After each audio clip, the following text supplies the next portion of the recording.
Hello नमस्कार प्यारे साथियों, स्वागत और अभिनंदन आप सभी को राधे राधे, जय श्री कृष्णा।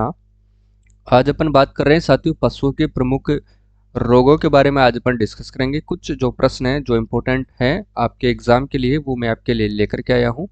अगर आप साथियों पशु परिचर का जो पार्ट बी है इसको आप डिटेल से अगर पढ़ना चाहते हैं तो कमेंट करके जरूर बताइएगा, ठीक है। उसके बाद अपन डिटेल से भी क्लासेस स्टार्ट कर देंगे। फ्री टेस्ट ज्वाइन करने के लिए आप हमारा मोबाइल ऐप ज्वाइन कर सकते हैं, इसका लिंक डिस्क्रिप्शन बॉक्स में दे रखा है। चलिए पहले प्रश्न की शुरुआत करते हैं। देखिए, सर्रा बीमारी जो है साथी, इसका कारण कौन सा है, यानी कि सर्रा जो बीमारी है वो किसके कारण से होता है? जीवाणु, विषाणु, प्रोटोजोआ या फिर उपयुक्त में से कोई नहीं। तो ध्यान रखिएगा साथियों, जो सर्रा रोग होता है वो प्रोटोजोआ के कारण होता है, ठीक है। और प्रोटोजोआ कौन से प्रोटोजोआ के कारण होता है? तो ध्यान रखिए ना साथियों, ट्रिपेनोसोमा इवनसाई प्रोटोजोआ है, उसके कारण से ये होता है। नाम क्या है इसका? सर्रा रोग, ठीक है।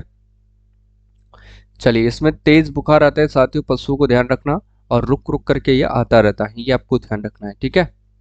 चलिए नेक्स्ट क्वेश्चन देखिएगा। थनैला रोग साथियों किसके द्वारा फैलता है? जो थनैला रोग होता है ये किसके द्वारा फैलता है? तो ध्यान रखना, ये जीवाणुओं के द्वारा फैलता है साथियों, याद करिएगा, ठीक है। अगला जो प्रश्न है वो है कि दुग्ध ज्वर किसकी कमी के कारण होता है? तो दुग्ध जो ज्वर है साथियों ये किसकी कमी के कारण होता है? तो ध्यान रखना साथियों, ये आयरन की कमी के कारण होता है, ठीक है। इसके बाद देखिए, कौन सा रोग होने से साथियों पशु जो है गर गर की आवाज करता है? यानी कि कौन सा रोग होने पर जो पशु है वो गर गर की आवाज करता है? तो याद करना साथियों, वो कौन सा रोग होगा? तो गलघोंटू रोग होता है साथियों। कौन सा रोग होता है? वो गलघोंटू रोग होता है। और ये अगला क्वेश्चन देखिए, दुग्ध ज्वर रोग है साथियों, दुग्ध ज्वर रोग कौन सा है? तो ध्यान रखना साथियों, दुग्ध ज्वर रोग एक चयापचयी रोग है, ये आपको ध्यान रखना है। ऑप्शन सी इसका सही आंसर होगा, ठीक है। इसके बाद अपन अगला क्वेश्चन देखते हैं, प्लेग रोग किसके द्वारा फैलता है? बताइए साथियों, जो पशु प्लेग रोग है ये किसके द्वारा फैलता है? तो पशु प्लेग रोग साथियों याद करना, वायरस यानी कि विषाणुओं के द्वारा फैलने वाला एक रोग है, याद करना है। अगला जो प्रश्न है वो है कि खुरपका और मुंहपका रोग किसके द्वारा फैलता है? खुरपका और मुंहपका जो रोग है साथियों ये भी वायरस के द्वारा ही फैलता है, यानी कि विषाणुओं के द्वारा फैलता है, ठीक है। अगला प्रश्न है, निम्नलिखित में से जीवाणु जनित रोग है? निम्नलिखित में से जो जीवाणु जनित रोग है वो है साथियों, एक तो है थनैला रोग, एक है साथियों टिटनेस रोग, और तीसरा है साथियों लंगड़ा रोग, यानी कि उपर्युक्त सभी। ऑप्शन डी सही आंसर होगा, ये तीनों के तीनों जीवाणु जनित रोग है साथियों, ठीक है। अगला क्वेश्चन है, निम्नलिखित में से जीवाणु जनित रोग है, निम्नलिखित में से साथियों जीवाणु जनित रोग कौन सा है? तो ध्यान रखना है, एक तो है साथियों थनैला, गलघोंटू, क्षय रोग और विष ज्वर, ठीक है ना। इसके बाद आता है टिटनेस और एंट्रोटॉक्सिमिया, और फिड़किया रोग आता है, लंगड़ा बुखार आता है, संक्रामक और गर्भपात आता है, ठीक है, यानी कि उपरोक्त सभी है। कल अपन साथियों सभी के बारे में डिस्कस से पढ़ेंगे, तो याद कर लेना, ठीक है। विस्तृत रूप से अपन पढ़ेंगे। अगला है कि निम्नलिखित में से विषाणु जनित रोग है, निम्नलिखित में से साथियों विषाणु जनित रोग कौन सा है? खुरपका, मुंहपका, चेचक, पागलपन, अड़ैया या फिर डायरिया का बुखार, तो सभी के सभी साथियों विषाणु जनित रोग हैं, याद कर लेना, ठीक है। वही अपन देखते हैं कि निम्नलिखित में से साथियों चयापचय जनित रोग हैं, चयापचय जनित रोग कौन कौन सा है? तो ध्यान रखना है, वह है साथियों आपके, याद करना, मिल्क फीवर और कीटोसिस। ये दोनों के दोनों रोग साथियों चयापचय रोग है, मिल्क फीवर और कीटोसिस, ठीक है। इसकी पीडीएफ आपको टेलीग्राम पर मिल जाएगी। अगला क्वेश्चन है वो देखिएगा, निम्नलिखित में से जो है अंत परजीवी रोग है, निम्नलिखित में से साथियों अंत परजीवी रोग कौन कौन से हैं? तो याद करना, एक तो है साथियों इसमें पेट के कीड़े, थेलियोसिस और सर्रा, लाल पेशाब आना या फिर फेसियो लाइसिस जो रोग है साथियों ये परजीवी रोग, अंत परजीवी आंतरिक परजीवी रोग है, ठीक है ना, ध्यान रखना। ये दो प्रकार के होते हैं साथियों, एक तो बाह्य परजीवी और एक होते हैं अंत परजीवी, ठीक है ना।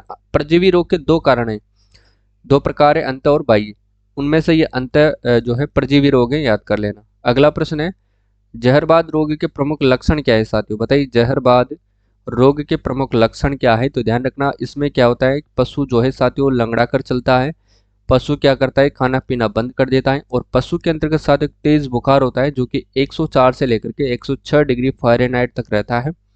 शरीर में विभिन्न भागों में साथियों जो है जकड़न शुरू हो जाती है, झगड़े नहीं, यहाँ पर जकड़न याद करना है सर, है ना, यहाँ पर ध्यान रख लेना, जकड़न, जकड़न जो है शुरू हो जाती है, ठीक है ना, यानी कि ई वाला से होगा उपयुक्त सभी।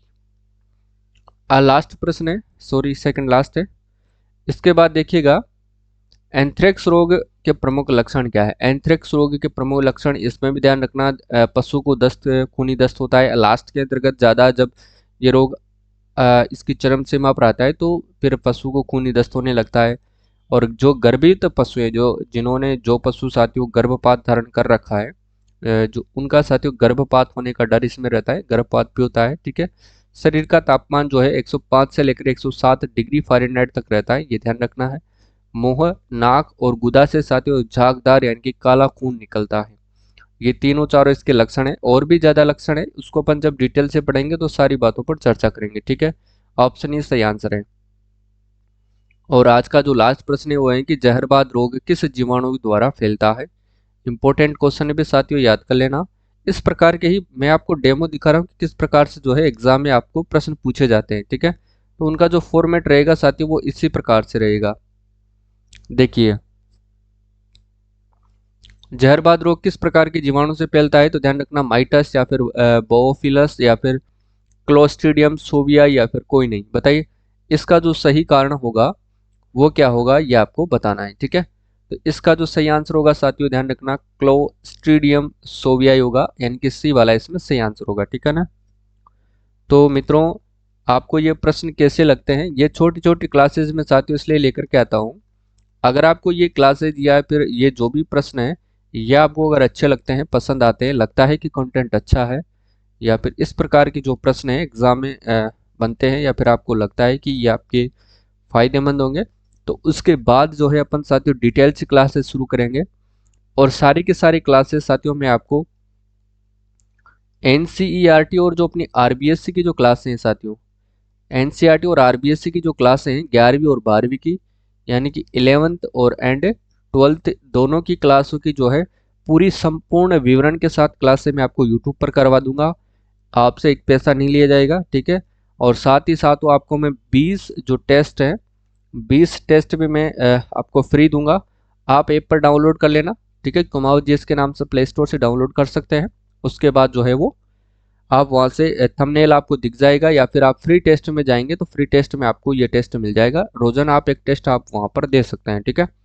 अब ये 15 की 15 प्रश्न जो है आपको टेस्ट में देखने को मिल जाएंगे। ये टेस्ट आपको क्लास के नेक्स्ट डे उपलब्ध हो जाएगा। ठीक है। तो टेंशन करने की बात नहीं है। आज के लिए बस इतना ही, मिलते हैं कल की क्लास में। तब तक के लिए आप सभी को जय हिंद, जय भारत, राधे राधे, जय श्री कृष्णा।